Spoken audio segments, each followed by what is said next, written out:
Olá! Serei seu professor nesta videoaula de amplificadores operacionais, aplicações lineares. Vamos começar? Os temas para esta videoaula serão somador inversor, subtrator de tensão, diferenciador e integrador.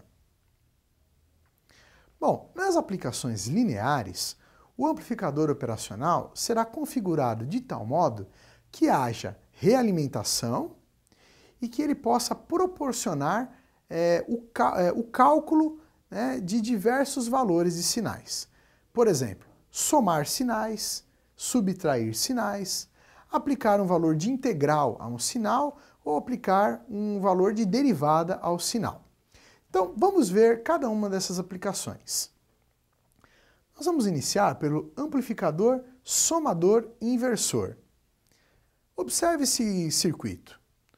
O amplificador operacional tem um resistor de realimentação que nós denominamos RF.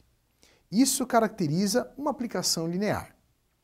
Agora, na entrada inversora, estão sendo colocados diversos sinais. Aqui, por exemplo, são 3 sinais distintos, 3 sinais de entradas distintos. Cada um com o seu resistor, mas todos chegando juntos ao nó de entrada da entrada inversora.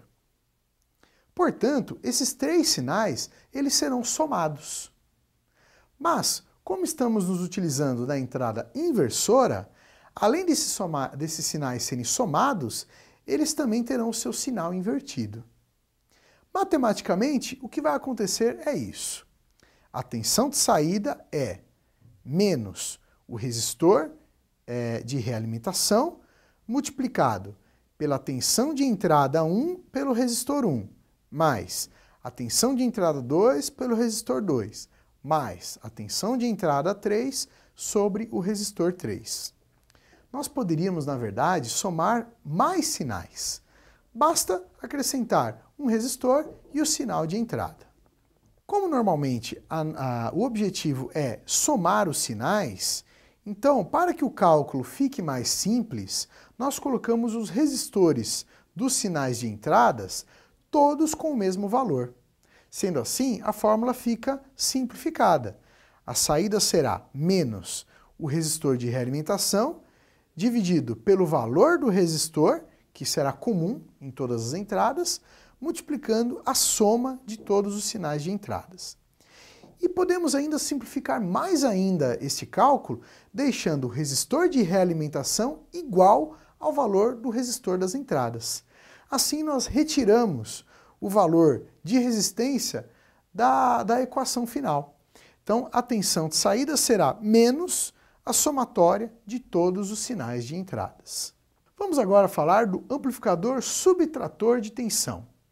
Veja agora a disposição desse circuito.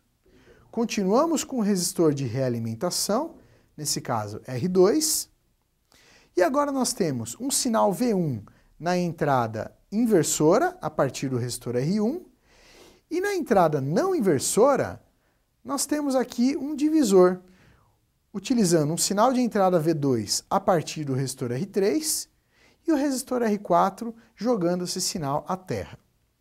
A conclusão disso será que a tensão de saída é o resistor R4 dividido pelo resistor R3 multiplicado pelo sinal de entrada V2 menos o resistor R2 dividido por resistor R1 vezes o sinal de entrada V1. Vamos colocar alguns resistores iguais e simplificar esta equação. Por exemplo, a relação entre o resistor R4 e R3 será igual à relação dos resistores R2 e R1.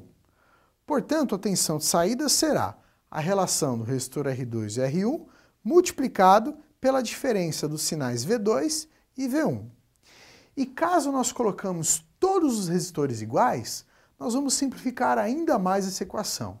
E aí a tensão de saída será igual à diferença entre o sinal V2 e o sinal V1. Vamos mudar radicalmente esse circuito agora e nós vamos colocar na realimentação, ao invés de um resistor, um capacitor. Veja como fica o circuito. Até agora, estávamos utilizando sempre os resistores. Acrescentando um capacitor, nós vamos ter algumas características diferentes, porque o capacitor ele leva um tempo para atingir o seu valor máximo de corrente. Na equação matemática, significa que a tensão de saída será menos, porque estamos utilizando a entrada inversora, 1 sobre o valor do resistor vezes o valor do capacitor, vezes a integral da tensão de entrada. Portanto, temos aqui o nosso amplificador integrador. No comportamento dos sinais, vejam só, se a tensão de entrada for constante, a tensão de saída é uma inclinação para baixo. Se a tensão de entrada for negativa, a tensão de saída é uma inclinação para cima. E agora, fazendo uma analogia ao circuito integrador, nós teremos o circuito diferenciador. O que vai mudar agora é uma troca de posição de resistor e capacitor. Volta o resistor para a realimentação e agora o capacitor é colocado no sinal de entrada. Temos, portanto, a equação da saída sendo tensão de saída igual a menos o valor do resistor vezes o capacitor vezes a derivada da tensão de entrada. Nós separamos alguns links para você conhecer mais sobre o assunto desta videoaula. Não deixe de acessá-lo em seu ambiente virtual. Este link traz mais características sobre o amplificador diferenciador e integrador, aquele que apresenta um cálculo mais complexo à equação da tensão de saída. Bom, pessoal, espero que esteja claro o assunto amplificadores operacionais, aplicações lineares. Caso ainda fique alguma dúvida, assista novamente esta videoaula. Até a próxima!